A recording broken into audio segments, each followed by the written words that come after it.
there is a talk of efforts to revive the so-called third front idea. Of course, Prashant Kishor has expressed his disdain for third front, but however, an attempt seems to be being made today under the direction of Prashant Kishor and under the leadership of Sharad Pawar to unite all the non-BJP forces.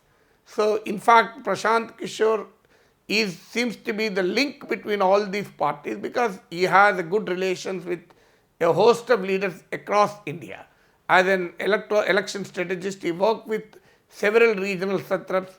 His recent successes in West Bengal and Tamil Nadu as an election aide to Mamata Banerjee and Stalin made him much more reliable as far as winning the elections are concerned. He worked with the Captain Amarendra Singh in Punjab, Arvind Kejriwal in Delhi, Y.S. Jagan Mohan Reddy in Andhra Pradesh, Nitish Kumar led Alliance Mahagathbandhan in Bihar in 2015. Of course, he worked with Narendra Modi in 2014, but subsequently he has been working with the non-BJP parties. He himself has clarified in many of his interviews post-Bengal mandate that he is not available just for hiring. Nobody can simply come and hire him. So, he will selectively work with the people whom he wants to work. So, Prashant Kishor has reportedly even said that he is ready to work with the Congress if the party declares Rahul Gandhi as the prime ministerial nominee. So, given this backdrop, Prashant Kishor met Sharad Pawar twice in the last 2 days. So, today Sharad Pawar is hosting a meeting of opposition leaders. The invitation was sent in the name of Yashwant Sinha, former finance minister and a critic of Modi, who recently joined the Trinamool Congress.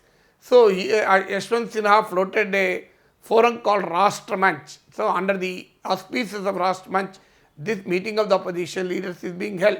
Well, nobody knows what exactly will be the outcome and what is the intention of this. But certainly this is an attempt to rally behind all the forces who are opposed to the Bharatiya Janata Party. But the fact remains, there are serious challenges for Prashant Kishor in evolving a formidable anti-BJP platform.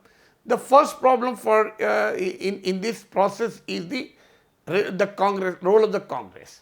Well, Congress doesn't want to support any party leader for prime ministerial candidate, however weak the grand old party may be.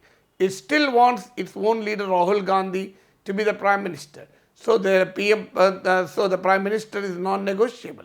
Well, this was the history of the Congress.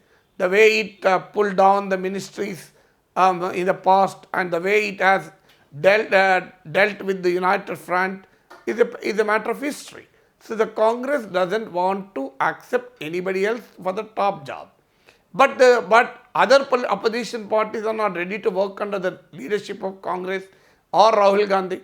Well, because Mamata Banerjee, Jagan Mohan Reddy, even K. Chandrasekhar Rao and a host of leaders will obviously feel Rahul Gandhi a liability.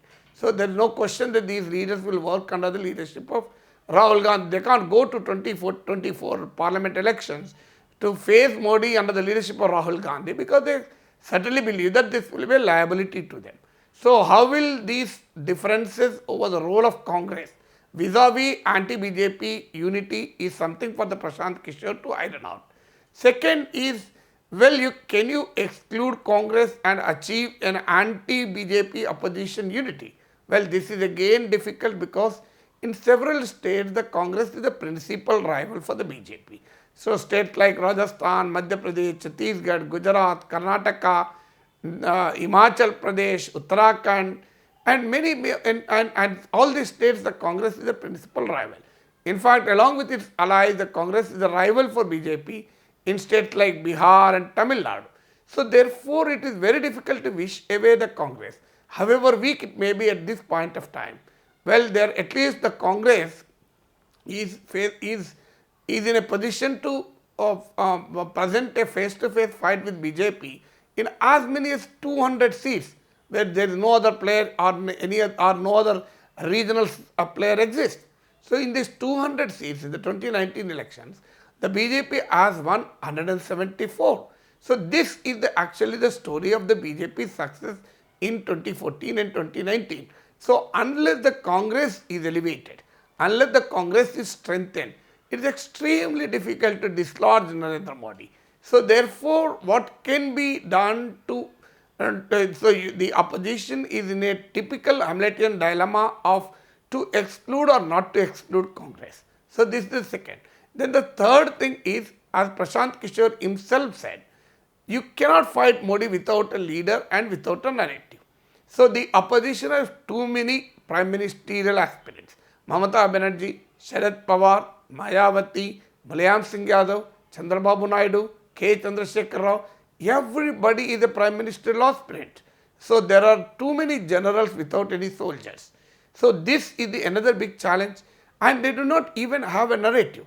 The problem with these regional satraps is where their influence is limited to their own state. So their influence do not transcend the borders of the state. Mamata Banerjee, nobody bothers about her outside West Bengal. Nobody bothers Stalin outside Tamil Nadu.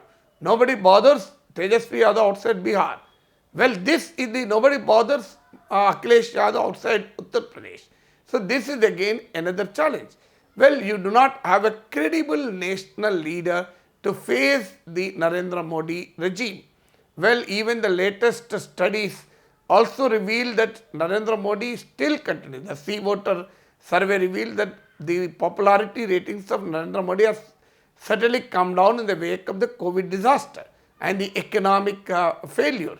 Well, this is the reason why the opposition actually finds an opportunity, given the anti-Modi sentiment prevailing due to the mishandling of the COVID crisis and a failure to revive the economy. The opposition finds an opportunity to mount a renewed fight against the BJP. But the fact remains that the Modi still enjoys greater popular support in India. So he is still the trustworthy leader. People may question him, but will not doubt his integrity. They still believe that the Modi is a leader who can deliver. So on the contrary, no opposition leader can come anywhere nearer to Narendra Modi in personal popularity. Well, whether you like it or not, India, though embarks upon a parliamentary democracy, has of late transformed into presidentialization. Indian elections are generally presidentialized elections. So what does it mean? You may not vote for a particular leader directly, but you actually vote for a leader. So people vote for Jagan or Chandrababu. They may not really vote for the MLA candidate there. Similarly, in the parliamentary democracy, the process of presidentialization makes it imperative to have a strong leader.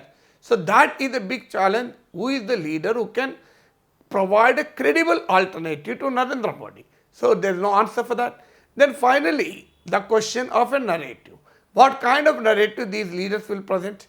Well, we have an aborted experiments like United Front and National Front. Well, the people are cynical about this opposition, unity among the splintered opposition for a single agenda of defeating Narendra Modi. So they don't even have any coherent, credible agenda that really improves the lives of the people. So any political combination devoid of any credible pro-people agenda cannot really present a meaningful resistance to the onslaught of the Bharatiya Janata Party.